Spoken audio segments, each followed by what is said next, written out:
I'm Lily, and today I'd like to show you how we can actually create our own custom backgrounds using die cut images. Now this is a really fun technique. It's really simple and easy to do. You can do it with pretty much any die that you've got within your collection. So I'm just going to introduce you to how we do this and a few little tips along the way just to get you started. So what I've done is I've taken a piece of white cardstock. Now this can be any colour, any finish, any size that you like, depending on your project. But I've just taken a fairly small piece, just basically so that it doesn't take too long and we can get that finished effect fairly quickly.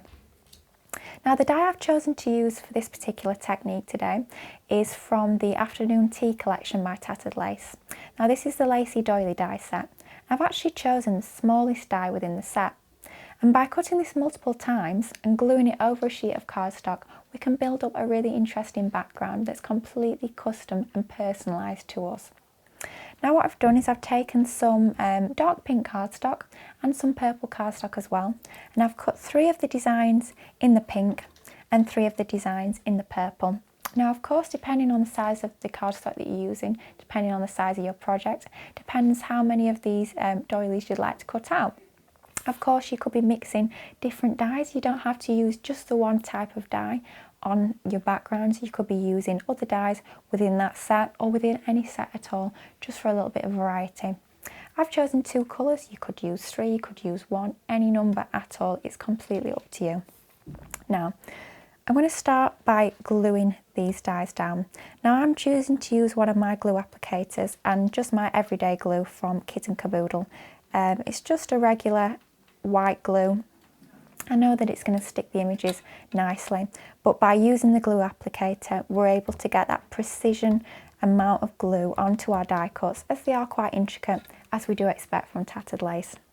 So just applying some glue onto the back, just enough so that it's going to adhere nicely onto our cardstock and it's not going to sort of fall off really.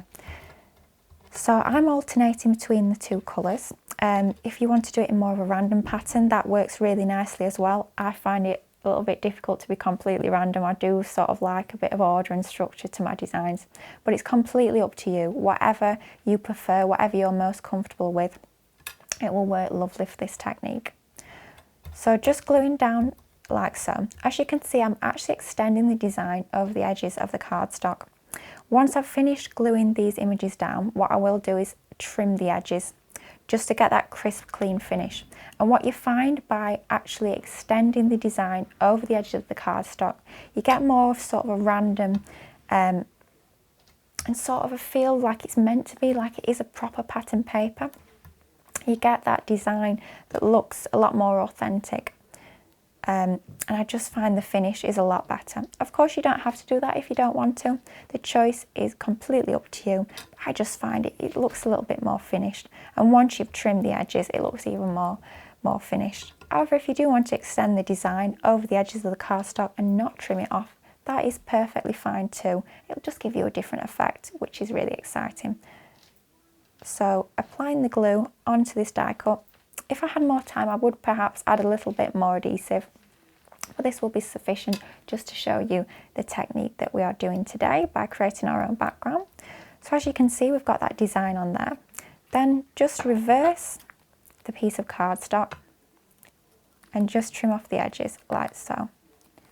This is going to give us that finished look. Now I would wait probably a couple of extra minutes just to make sure that glue has dried completely. It should be alright. It's a fairly quick drying glue.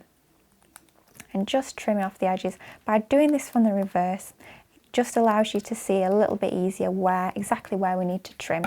And if we turn that back over, you can see we've created our own background using just one tiny little die, perhaps a die that you might overlook within a collection. You might just focus on the larger dies. I know that's sort of a temptation when we buy a collection. We focus on the big and the bold dies, but the little dies are perfect for building up to create your own backgrounds using whatever coloured cardstock you like, whatever finish of cardstock you like. As you can see, creating your own backgrounds using die cuts is a very easy but fun technique to do.